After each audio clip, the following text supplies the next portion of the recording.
So today we are going to talk about the rank system of Overlord's Adventurer Guild. I will go through each rank in detail, but before that a quick explanation of what guild ranks essentially do. Well, they serve a variety of purposes. In my last video I talked about how it is used to keep inexperienced adventurers out of too much trouble by rank locking certain quests. After all, there's a difference between a dangerous and a downright suicidal mission. An important distinction many fresh adventurers can't make. But this is also a great motivator. By fulfilling your quests and adhering to the strict guild rules, you will eventually obtain a higher rank and therefore have access to better paying and more dangerous quests. Additionally, rank serves as insignia. You're going to instantly recognize the status, skill, prestige, and wealth of your fellow adventurers. And in case of higher ranked ones, most normal warriors will think twice before attacking you, even when they outnumber you to a considerable degree. And last but not least, it serves as checks and balances, and thusly it is helpful in keeping the guild functioning. If, for example, a copper-ranked adventurer makes more money by taking on fairly easy quests than any gold-ranked adventurer earns by clearing way more difficult gold-ranked quests,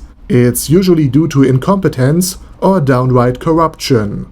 And in these cases, the higher-ranked adventurers will make a fuss about it. They will notify their superiors, other adventurers, and other guild masters at other locations in order to solve this problem. So if something seems off, they will test you. And that's where Orichalcum comes into play. As mentioned, the adventurers take pride in their skills and rank, because they earned both in life and death battles. So if a newcomer shows up at your tavern and has expensive weapons and full plate armor, despite being just a freshly registered copper, the veterans will try to test you. Best case scenario for them, they expose a fraud. Worst case scenario, they ran into Momon and are in need of healing magic after being thrown through the tavern. And keep in mind, despite landing ass first on a healing potion, and despite Orichalcum holding himself back, this iron-ranked adventurer still needed additional healing.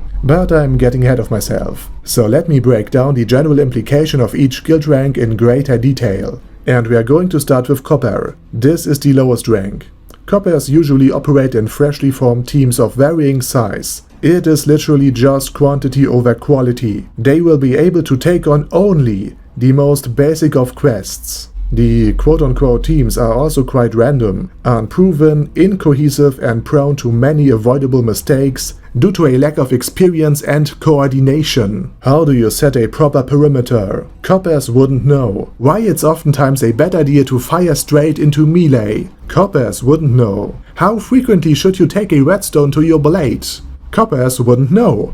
Which effect has the weather on upcoming battles? Coppers wouldn't know. Basic battle tactics. Coppers wouldn't know. What are the abilities of your team? Coppers wouldn't know. Basically they are like the first adventurer group in Goblin Slayer, but with even less in the way of magic firepower and competence. So coppers will have to learn very quickly through either their own or their comrades' mistakes, or sooner or later die in a rather horrible way, a general problem for many characters in Overlord. Additionally, coppers are so weak that even the most mundane threat could kill them easily if they overestimate their abilities. And as previously mentioned, their only real strength lies in their numbers, which implies that most solo or duo teams aren't going to make it. And because of their lack of proper funding and their general weakness, they will also use only the most basic of weapons. And with all of this said, let's take a look at the next guild rank, Iron. Most of the fresh guild members actually dream of becoming real, proper adventurers, traveling with their friends, protecting the weak, and generally just doing the textbook heroic stuff, until they either abandon their delusion in the face of grim reality, or because they have given up or died. But those who survive their first few quests will start to adjust to the oftentimes bleak reality of being an adventurer in Overlord. In the process of becoming and being Iron class, you will have learned how to improve, how to overcome, and how to coordinate with your teammates. And with more jobs done comes more experience, better equipment and better items. You also quite likely made a few mistakes, but you were able to survive them, so you got a proper taste of battle. You know how to handle stress, how to endure pain, and how to secure a retreat. And most importantly, that you can trust your comrades with your very life. In Iron rank, you are now able to employ basic battle tactics, and you also know the extent of your own abilities. You likely develop proper judgment, and now you can pick your fights. Unless you're drunk and run into Bone Daddy. Anyway, moving up to Silver. This is, or better, this was the rank Swords of Darkness held prior to their encounter with Clementine. Silver ranked adventurers are veterans of many battles, and will usually fight in cohesive teams, including coordination of melee combatants, ranged units, and magic casters all at once, without much in the way of talk or direction. This is now a fully functioning adventurer party. Everybody understands not only his own role, but also the roles and the capabilities of every team member by heart. And by gaining rank, experience, and money, specialization also follows suit. Back in Copper rank, you had a guy in your team who was interested in nature,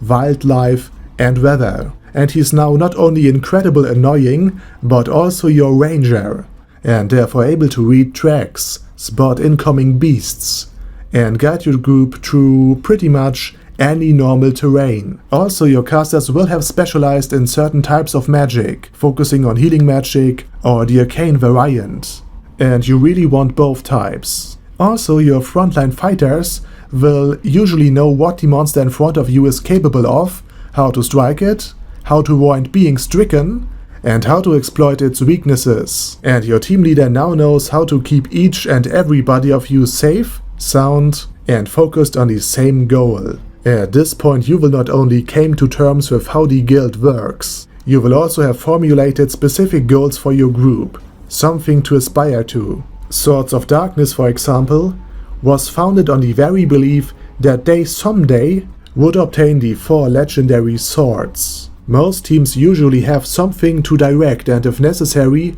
rekindle their passions, which leads us straight to gold.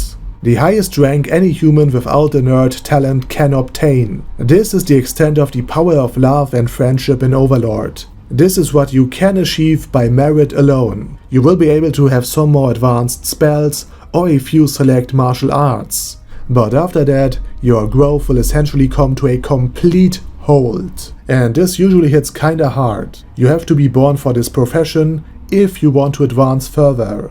The idea that talent means nothing and effort means everything is a core ideal of the hero's journey. A young, inexperienced hero leaves his home, embarks on an epic quest, ultimately saving the world from dreadful evil creatures, before returning home victorious and at the pinnacle of humanity. And this is an inspiring story. Somebody who was born with actual talent might experience someday, but this in all likelihood won't be you. And to make it even more tragic, the people who are indeed born with great gifts in regard to a certain job might actually end up disliking this very profession, or are simply unable to prove themselves. Think of it that way. How many great writers end up with boring 9-to-5 office jobs? How many Einsteins are stuck working at a fast food restaurant in order to pay their bills? And how many dudes and dudettes with enormous body height simply aren't interested in basketball? For an escapist fantasy tale based on isekai, Overlord sometimes really hits too close to home.